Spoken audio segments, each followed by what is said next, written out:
सेन्नो मित्रस्यं वरुणः सेन्नो भवत्पर्यमा सेन्न इंद्रो बृहस्पतिः सेन्नो विष्णुरुरुक्रमा। ओम गुरुर्ब्रह्मा गुरुर्विष्णु गुरुर्देवो महेश्वरः गुरुर्साक्षात् परब्रह्म तस्मै श्री गुरवे नमः। ఎస్పీ ఛానల్కి స్వాగతం సుస్వాగతం అండి. మనం ఇంతకు ముందు వీడియోలో చెప్పుకున్నట్లుగా దేవతలకి రాక్షసులకి 12 సార్లు యుద్ధాలు జరిగాయి. అందులో ఒక్కో యుద్ధంలో ఒక్కోసారి హిరణ్యకశ్యపుడు వరాలని పొంది అనేక వేల సంవత్సరాల కాలం పాటు రాజ్యాన్ని పరిపాలించాడు. ఆ తర్వాత మళ్ళీ యుద్ధం వచ్చింది. అలాగే హిరణ్యాక్షుడు కొంతకాలం పరిపాలించాడు, బలిచక్రవర్తి కొంతకాలం పరిపాలించాడు, ప్రహ్లాదుడు చాలా కాలం పరిపాలించాడు. ఇలా కొంతకాలము త్రైలోకాధిపత్యం రాక్షసుల చేతిలో ఉండటం, మరికొంతకాలము దేవతల చేతిలో ఉండటం జరుగుతూ వచ్చింది. ఇలా ఒకసారి దేవతలది రాజ్యం అయితే మరొకసారి రాక్షసులది రాజ్యం అయింది. ఈ 12 యుద్ధాలు జరిగాయని చెప్పుకున్నాం కదా. ప్రతి యుద్ధంలో కూడా దేవతలదే విజయం అయ్యింది. ఒకానొక యుద్ధం జరిగిన తర్వాత దేవతలకి త్రైలోకాధిపత్యం వచ్చిన తర్వాత ఇంద్రుడు ఒక యాగం చేస్తూ ఉంటే శుక్రాచార్యుడు కూడా ఆ యాగానికి వెళ్ళాలి అని సంకల్పించాడు.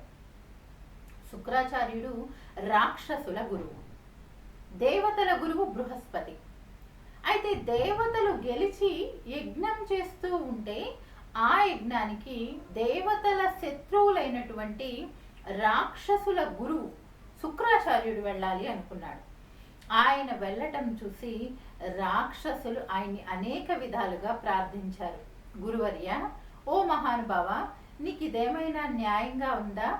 మమ్మల్ని వదిలి, మా రాజ్యాన్ని వదిలి, మా శత్రువులైనటువంటి దేవతల దగ్గరికి వెళ్ళాలి అని సంకల్పించావా? ఓ మహానుభావ, మేము ఇప్పటికే దేవతల చేతిలో ఓడిపోయాం, ఇక నీవు కూడా మమ్మల్ని వదిలేస్తే మాకు దిక్కేముంటుంది అని రాక్షసులు అనేక విధాలుగా శుక్రాచార్యుడిని ప్రార్థించటంతో శుక్రాచార్యుడు వాళ్ళని ఓదారుస్తూ ఇలా చెప్తాడు, నాయనలారా, మీరేమీ కంగారు పడకండి, నేను ఎప్పుడూ కూడా మీ పక్షమే, మీ హితం కోసమే నేను ఆలోచిస్తాను.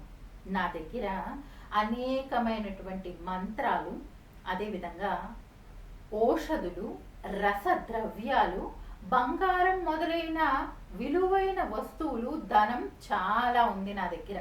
దాన్ని అంతటినీ కూడా నేను సముద్ర గర్భంలో దాచి ఉంచాను, మీకోసమే దాచాను. అదంతా మీకు ఇస్తా. ఆ మొత్తం సంపదలో 4వ వంతు మాత్రమే ఇంద్రుడికి ఇస్తా, మిగిలిందంతా కూడా మీకే ఇస్తా, మీరేమి కంగారు పడకండి అని చెప్పి వాళ్ళని ఓదార్చాడు శుక్రాచార్యుడు. అయితే ఈ విషయం అంతా కూడా తెలుసుకున్న ఇంద్రుడు, ఈ త్రైలోకాధిపత్యం నాదే కదా, అంటే త్రిలోకాలలో ఉన్న సమస్త సంపదలకి, సమస్త విలువైనటువంటి వస్తువులన్నిటికీ కూడా నేనే అధిపతిని కదా, నా సంపదని శుక్రాచార్యుడు దౌర్జన్యంగా రాక్షసులకు ఇచ్చేస్తున్నాడు అని భావించి రాక్షసులతో యుద్ధానికి దిగాడు. వాళ్ళని సంహరించేసి ఆ సంపద కూడా మనమే తెచ్చేసుకుందామని చెప్పి భావించి యుద్ధానికి దిగాడు. దేవతల ధాటికి తట్టుకోలేనటువంటి రాక్షసులు తమ గురువు దగ్గరికి వెళ్ళి శరణు వేడారు. శుక్రాచార్యుడి దగ్గరికి వెళ్ళి, ఓ గురువర్య, ఆ దేవతలు మా మీదకి దండయాత్రకు వచ్చారు, మమ్మల్ని రక్షించండి అని చెప్పి దానవులు, రాక్షసులందరూ కూడా శుక్రాచార్యుడిని ప్రార్థించటంతో శుక్రాచార్యుడు తన మంత్ర ప్రభావంతో రక్షణ ఏర్పాటు చేశాడు రాక్షసులకి. శుక్రాచార్యుడు అక్కడే ఉన్నాడు, రాక్షసులు శుక్రాచార్యుడి యొక్క రక్షణలో ఉన్నారు. దాంతో ఏమీ చెయ్యలేక దేవతలు తిరిగి వెళ్ళిపోయారు. దేవతలు తిరిగి వెళ్ళిపోయిన తర్వాత బాగా ఆలోచించి శుక్రాచార్యుడు రాక్షసుల కోసం ఏదైనా చెయ్యాలి అని చెప్పి నిర్ణయించుకుని రాక్షసులతో ఇలా అన్నాడు, ఓ మహా అసురులారా, అనేక సార్లు దేవతలకి మీకు యుద్ధాలు జరిగాయి. ప్రతిసారి కూడా యుద్ధంలో అనేక మంది రాక్షసులు సంహరింపబడ్డారు. ఇప్పుడు మీ సంఖ్య వేలల్లోకి మాత్రమే వచ్చింది, అంటే చాలా మంది రాక్షసులు అంతరించిపోయారు, ఇంకొద్ది మంది మాత్రమే ఉన్నారు. ఇటువంటి సమయంలో, అంటే మీ సంఖ్య తక్కువగా ఉన్న సమయంలో బలం ఎక్కువగా ఉన్నటువంటి దేవతలతో విరోధం పనికిరాదు, యుద్ధం పనికిరాదు. కాబట్టి నేను పరమేశ్వరుడు దగ్గరికి వెళ్ళి తపస్సు చేసి దివ్య శక్తులని పొంది వస్తాను. అప్పటి వరకు కూడా మీరు అరణ్యంలోకి వెళ్ళండి, ఆయుధాలు ముట్టుకోకండి, అంటే యుద్ధం చెయ్యకండి. యుద్ధం చెయ్యకుండా అరణ్యంలో ఏదైనా ఒక చోట ఉంటూ తపస్సు ఆచరించుకుంటూ ఉండండి. నేను వచ్చే వరకు కూడా మీరు పొరపాటును కూడా యుద్ధానికి వెళ్ళకండి అని చెప్పి శుక్రాచార్యుడు రాక్షసులని ఆజ్ఞ ఇచ్చాడు. అలా ఇవ్వటంతో రాక్షసులు కూడా సరే గురువర్య అని చెప్పి గురువు గారి మాటకి అంగీకరించి ప్రహ్లాదుడు మొదలైనటువంటి దానవులు ఇంద్రుడితో ఒక ఒప్పందం చేసుకున్నారు. ఏమని చేసుకున్నారంటే, మా గురువు గారు తపస్సుకు వెళ్ళారు, మా గురువు గారు తిరిగి వచ్చే వరకు కూడా మేము వల్కలాలని ధరించి, అంటే ఎటువంటి చెడు పనులు ఏ పనులు కూడా చెయ్యకుండా మా పాటికి మేమేమో అరణ్యంలో కూర్చొని తపస్సు చేసుకుంటూ ఉంటాం. కాబట్టి అప్పటి వరకు మీకు మాకు యుద్ధం వద్దు అని ఇంద్రుడితో ఒక ఒప్పందం ఒకటి చేసుకుని తపోవనాలకు వెళ్ళి తపస్సు చేయటం మొదలుపెట్టారు. సరే, ఈ మాటలు విన్నటువంటి దేవతలు కూడా సంతోషించి, అమ్మయ్య ఈ రాక్షసులు ఎప్పుడేం చేస్తారో, ఎప్పుడొచ్చి మీద పడతారో అని భయంతో ఉన్నారు కదా. అందుకని హాయిగా మనం కొంతకాలం ప్రశాంతంగా ఉండొచ్చు అని చెప్పి వాళ్ళు కూడా సంతోషంగా హాయిగా కాలం గడపడం మొదలుపెట్టారు. ఇద్దరు కూడా కొంతకాలం యుద్ధాన్ని వదిలేశారు, దేవతలు రాక్షసులు కూడా. శుక్రాచార్యుడు పరమేశ్వరుడు దగ్గరికి వెళ్ళి ఆయన్ని అనేక విధాలుగా ప్రార్థించి, ఓ పరమేశ్వర, ఓ భోళా శంకర, నాకు బృహస్పతికి కూడా తెలియని రహస్యాలు నాకు తెలియాలి. అంటే మంత్రశాస్త్రంలో కావచ్చు, ఆయుధాల విషయంలో కావచ్చు, తెలియని రహస్యాలన్నీ నాకు తెలియాలి. అవి కూడా ఎలాంటివి?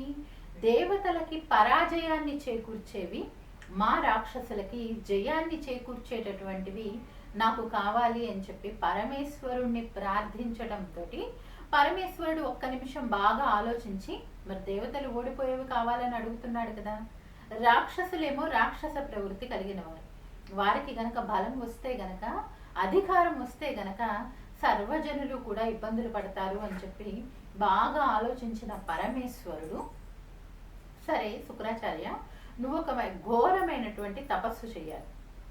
ఒక చెట్టుకి తల క్రిందులుగా వేలాడుతూ ఎప్పుడూ కూడా ధూపం కింద ధూపం వెలుగుతూ ఉండాలి, ధూపం వస్తూ ఉండాలి, పొగ వస్తూ ఉండాలి. ఆ పొగ పీలుస్తూ తలకిందులుగా వేలాడుతూ తపస్సు చేస్తే గనక, అలా 1000 సంవత్సరాలు తపస్సు చేస్తే గనక నువ్వు కోరుకున్నటువంటి కోరికలు నెరవేరుతాయి అని చెప్పి పరమేశ్వరుడు చెప్పటంతో చాలా సంతోషించినటువంటి శుక్రాచార్యుడు, అలాగే ఓ పరమేశ్వర, నేను తప్పకుండా నువ్వు చెప్పినట్టు తపస్సు చేస్తా, 1000 సంవత్సరాలు కూడా తపస్సు చేస్తా, చెట్టుకు వేలాడుతూ తలక్రిందులుగా తపస్సు చేస్తాను అని చెప్పి ఆయన పాదాలని తాకి పార్వతీ పరమేశ్వర్లు ఇద్దరికీ కూడా నమస్కారం చేసి తపస్సు చేయడానికి వెళ్ళాడు.